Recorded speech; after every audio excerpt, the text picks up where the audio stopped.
السلام علیکم ورحمۃ اللہ وبرکاتہ۔ رب اشرح لی صدری ویسر لی امری واحلل عقدۃ من لسانی یفقہوا قولی۔ اس امت میں مسخ، خسف اور قذف کا ظاہر ہونا۔ مسخ کا مطلب ہے کسی چیز کی شکل اور جسمانی حیت تبدیل کر کے اسے کوئی دوسری چیز بنا دینا، جیسا کہ اللہ تعالیٰ نے بنو اسرائیل کے ایک گروہ کو سزا کے طور پر بندر اور خنزیر بنا دیا تھا۔ ارشاد باری تعالیٰ ہے سورہ اعراف آیت نمبر 166 میں، پھر جب انہوں نے اس معاملے میں سرکشی کی جس سے انہیں روکا گیا تھا تو ہم نے ان سے کہا ذلیل اور بندر ہو جاؤ، اور ارشاد ہوا اور ان میں سے بعض کو بندر اور سور بنا دیا۔ سورہ مائدہ آیت نمبر 60۔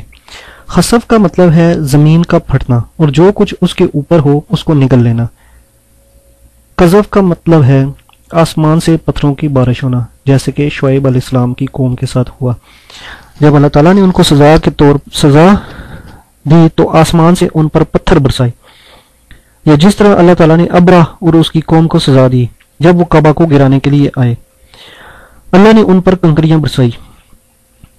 یہ وہ سزائیں ہیں جو آخری زمانے میں بعض لوگوں پر مسلط کی جائیں گی۔ یہ علامات قیامت میں سے ہیں۔ حضرت عمران بن حسین رضی اللہ تعالیٰ عنہ بیان کرتے ہیں کہ رسول کریم صلی اللہ علیہ وسلم نے فرمایا، اس امت کے بعض لوگوں کو زمین میں دنسا دیا جائے گا، بعض کی شکلیں مسخ کر دی جائیں گی، بعض پر پتھروں کی بارش ہوگی۔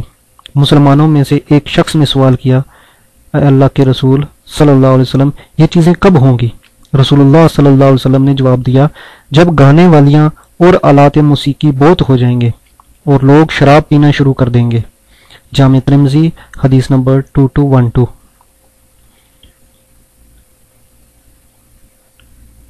جب لوگ امر بالمعروف و نہی عن المنکر کا فریضہ ترک کر دیں گے، نتیجہ یہ ہوگا کہ گناہوں کی کثرت ہو جائے گی اور عقوبات الہیہ قریب آ جائیں گی۔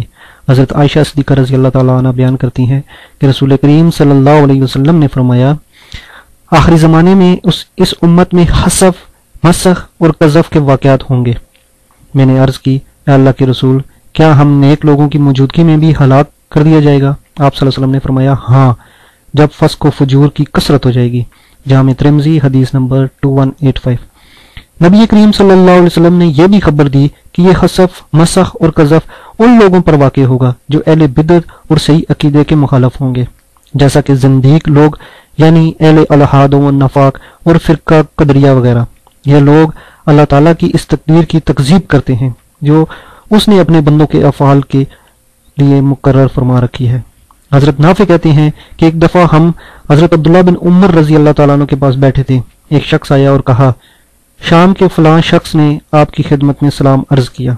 حضرت عبداللہ رضی اللہ تعالیٰ عنہ نے فرمایا، مجھے معلوم ہوا ہے کہ اس شخص نے کوئی بدعت ایجاد کی ہے، اگر وہ حقیقت میں ایسا ہی ہے تو اس کو میری طرف سے ہرگز سلام نہ کہنا۔ میں نے رسول اللہ صلی اللہ علیہ وسلم کو یہ فرماتے ہوئے سنا، میری امت میں مسخ، قذف واقع ہوں گے اور یہ عقوبتیں زندیقوں اور قدریوں پر واقع ہوں گی۔ مسند احمد والیوم 2 حدیث نمبر 136۔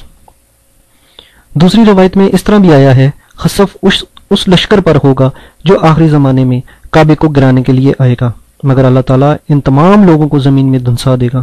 حضرت قطقہ بن ابی حدر کی اہلیہ بکیرہ بیان کرتی ہیں، میں نے رسول اللہ صلی اللہ علیہ وسلم کو ممبر پر خطبے میں یہ فرماتے ہوئے سنا، جب تم سنو کہ ایک لشکر کو قریب ہی زمین میں دھنسا دیا گیا ہے تو اس وقت سمجھ لینا قیامت بہت قریب آ چکی ہے۔